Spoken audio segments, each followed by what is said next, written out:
for me. She was 16 when Royals hit #1, making her the youngest artist to top the Billboard Hot 100 in decades. We'll never be royal. A girl from New Zealand who wrote poetry about hating materialism became the voice of a generation overnight. Coming from New Zealand, I'm really good at being able to tell when people are, blowing smoke. 2 Grammys, critical acclaim, the world at her feet. Probably wouldn't be here if Joel wasn't here. This guy has nurtured me through kind of my first years of songwriting, which... Then she did something unforgivable in pop music. She stayed exactly who she was. She refused to churn out hits on demand, refused to smile through the body shaming, refused to perform in Israel, refused to make music that wasn't art. And the internet, it's been trying to destroy her ever since. November 7th, 1996.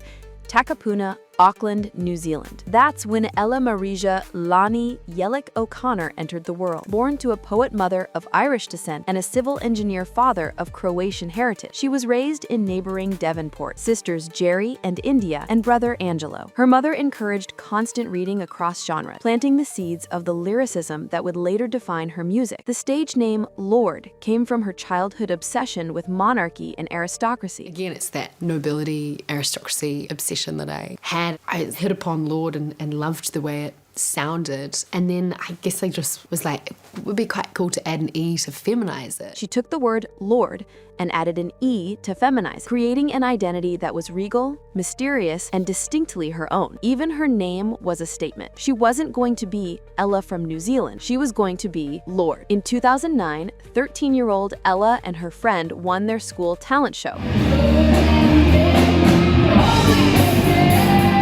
The victory led to an invitation to perform on a local radio show where they sang covers. A Universal Music Group executive heard her and signed her to a development deal while she was still in her early teens. I entered a talent show at it's called your intermediate school, which I guess is like middle school. Yeah. It was after lunch, and so I got ready. I'd put my special outfit on, did a song, my friend played guitar. Somebody filmed it, and somehow it ended up with the head of the record company in New Zealand. By 2011, she was performing her own songs, and that same year, she teamed up with producer Joel Little. And one of the first artists to come through the studio was Ella Yellich O'Connor, who ended up becoming Lorde. Within weeks, they'd produced her first EP, The Love Club. Be a part of the Love Club. The EP included Royals, a song that would change everything. Released in 2013 as the lead single from her debut album, Pure Heroine, Royals was unlike anything on pop radio. No beats about clubs and bottles, no references to designer brands and luxury cars. Instead, Lorde was actively rejecting materialism, singing about how the flashy lifestyle portrayed in most pop songs didn't represent her reality or the reality of most teenagers. Royals soared to #1 on the US Billboard Hot 100, making Lorde the youngest pop star to achieve this feat since. Caught up in your love affair, and we'll never be royal. She was 16 years old, still in school, and suddenly one of the biggest artists in the world. The song won 2 Grammy Awards, including Song of the Year and Best Pop Solo Performance. Joel Little and Ella Yellich O'Connor for Royals by Lorde. And we'll never be royal. Lorde was being hailed as pop music's savior, the artist who'd inject intelligence and substance back into a genre dominated by mindless party anthems. But success at 16 came with a brutal cost. The body shaming started immediately. Internet trolls and even mainstream media outlets criticized her appearance, her teeth, her fashion choices, her reluctance to conform to conventional pop star beauty standards. Lorde has spoken about how deeply this affected her, how being torn apart physically while the world praised her music created a psychological disconnect that took years to process. Then came the controversy over Royals itself. An influencer accused her of racism, claiming the lyrics were a critique of hip-hop culture and black wealth. Because there's an article by a woman named Veronica Flores from feministing.com. And you guys know I was a women's studies minor in college, so I'm apt to like feministing.com. But her angle about the song Royals by Lorde being racist bugs me. Off top, she starts out by saying she didn't know the song. When she heard it, she went to go check out the video, and her first thought was, holy ish, what did this white girl just say? And she breaks down the lyrics, which are, if you haven't heard them, from the second verse, I believe, my friends and I, we've cracked the code. We count our dollars on the train to the party. And everyone who knows us knows that we're fine with this. We didn't come from money. She goes to the chorus. But every song's like gold teeth, gray goose, tripping in the bathroom, bloodstains, ball gowns, trash in the hotel room. We don't care. We're driving Cadillacs in our dreams. She goes on to say that this song is not a critique of wealth accumulation and inequities, but that is in fact, according to this woman, deeply racist because, quote, she says, this woman wrote the article, quote, because we all know who she's thinking about when she's saying gold teeth, Cristal, and Maybachs. Why are you ishing on black folks? Lorde defended the song, explaining it was about her own experience growing up in New Zealand, where American pop culture seemed aspirational but unrealistic, not a racial commentary. But the accusations stuck in certain corners of the internet a stain on what should have been a pure victory. Early in her career, Lorde also received backlash for criticizing other artists. She called out songs she felt had anti-feminist messaging, which was brave but made her enemies in an industry that values politeness over principle. Then she reportedly called One Direction pretty overrated, which unleashed hell. One Direction fans, one of the most vicious fan armies in pop culture, descended on her with coordinated attacks. When her relationship with photographer James Lowe became public, the racism was explicit and horrifying. Because James is Asian, Lorde was subjected to comments like, "What the F is Lorde and that Chinese sort of ostrich boyfriend anyway?" The racist attacks intensified as angry One Direction fans weaponized her boyfriend's race to hurt her. It was disgusting, and it showed how quickly admiration turns to hatred when you dare to have opinions. In 2017, Lorde released Melodrama, her sophomore album. We told you this was melodrama. It was a masterpiece, a concept album about a single house party that captured the emotional chaos of heartbreak and young adulthood. Critics unanimously praised it, earning a Grammy nomination for Album of the Year. Jack Antonoff produced it, and their creative chemistry was undeniable. But that chemistry sparked rumors that refused to die. I know about what you did and I wanna scream the truth. People speculated that Lorde and Jack Antonoff were having an affair while he was in a relationship with Lena Dunham. A fan-made PowerPoint presentation went viral, proving the affair with circumstantial evidence and lyric analysis. Both Lorde and Jack denied the rumors repeatedly, but the internet didn't care. The speculation became accepted as fact in certain circles, damaging both their reputation. During the solar power era in 2021, Lorde made environmental choices that backfired commercially. She decided against releasing the album on traditional CDs for environmental reasons. Instead, the cardboard case contained handwritten notes, photographs, and a download code. Fans who wanted physical media were frustrated, feeling Lorde was being pretentious and out of touch with how people actually consume music. The Solar Power album itself received mixed reviews, a first for Lorde. Critics found it less cohesive than her previous work, more meandering and indulgent.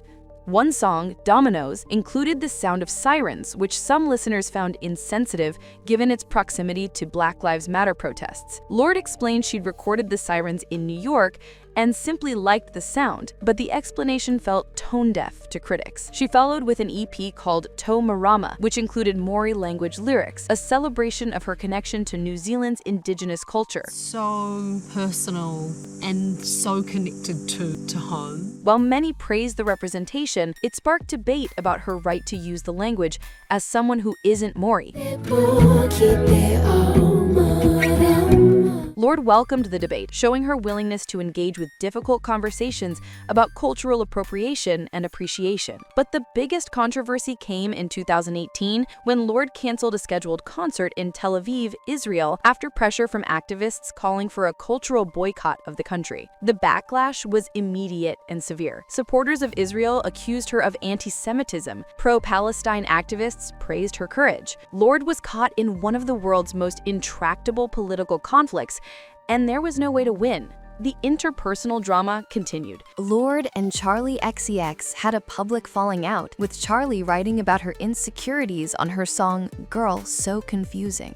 Unmistakable mix of feeling the love of someone putting you into a piece of art and this sort of sick feeling of hurting someone and of being misunderstood. The lyrics hinted at feeling overshadowed and confused by her relationship with Lorde. In a brilliant move, Lorde appeared on the remix, discussing her own struggles with body image and social anxiety.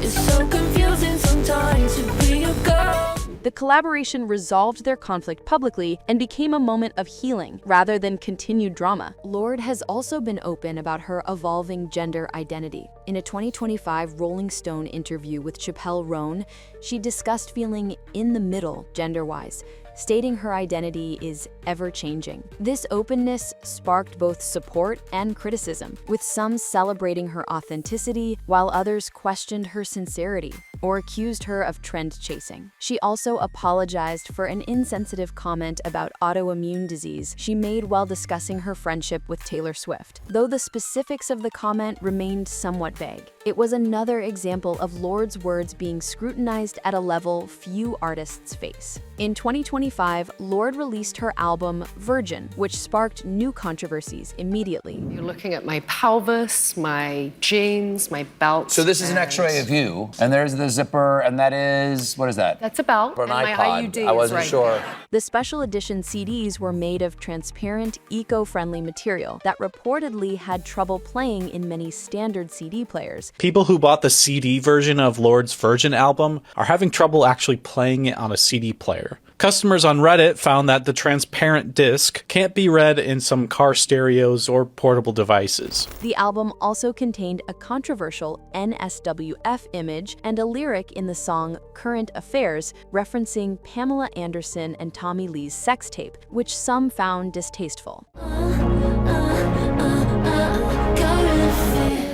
The album also included What Was That?, a song that reignited speculation about her past with Jack Antonoff. We kissed for hours straight, well, baby, what was that? The lyrics seemed to reference a complicated relationship, and the internet immediately connected it to the long-standing affair rumors. Neither Lorde nor Jack commented, letting the speculations spiral unchecked. In 2025, TikTok drama involving Casey Hill and producer Jimmy Stack, who'd worked with Lorde on Solar Power, brought up more relationship speculation. Casey posted content that led some to believe she was implicating Lorde in a past relationship with Jimmy Stack. The internet detectives went wild, but concrete details remained elusive, buried in cryptic social media posts and song lyrics. Currently, Lorde is in a strange position. She's one of the most critically acclaimed artists of her generation, influential beyond measure, and respected by peers and music journalists alike. But commercially, she's never recaptured the massive success of Royals and Pure Heroin. Melodrama was brilliant, but didn't produce massive hits. Solar Power underperformed commercially despite critical respect. Virgin is still unfolding, but early reception suggests it's more for her devoted fan base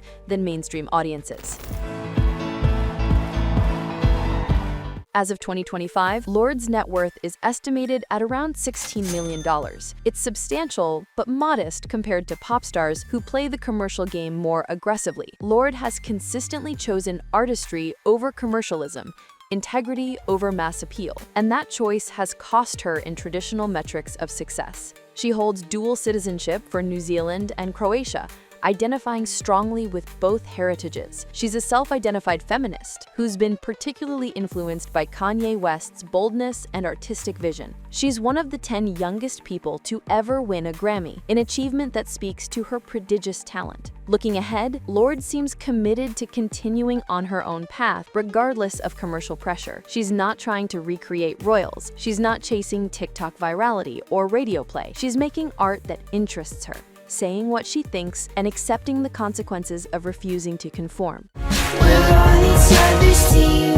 The controversies will likely continue. When you're willing to cancel concerts over political beliefs, when you speak openly about gender identity and body image, when you refuse to make music that sounds like everything else on the radio, you become a target. But Lorde has shown repeatedly that she'd rather be a target with integrity than a success story who sold out. She's been accused of affairs she denies, criticized for political stances she defends, attacked for her appearance, scrutinized for her relationships, and questioned about her artistic choices. Through it all, she's remained Ella from New Zealand, who writes poetry and makes music exactly as she wants to make it. The prodigy who refused to play by pop's roles learned that integrity is expensive. Commercial success rewards conformity, and Lorde has never conformed. She won the game at 16 and then spent the next decade proving that winning once doesn't matter if you lose yourself in the process. Maybe that's the real story of Lorde. She chose to be an artist in an industry that wanted a pop star, chose to be complicated in a culture that demands simplicity, chose to evolve in a world that wanted her to stay 16 forever. The world hasn't forgiven her for those choices, but Lorde doesn't seem to care. And maybe that's the ultimate act of defiance, succeeding wildly at 16 and then spending your 20s refusing to repeat yourself, regardless of the cost.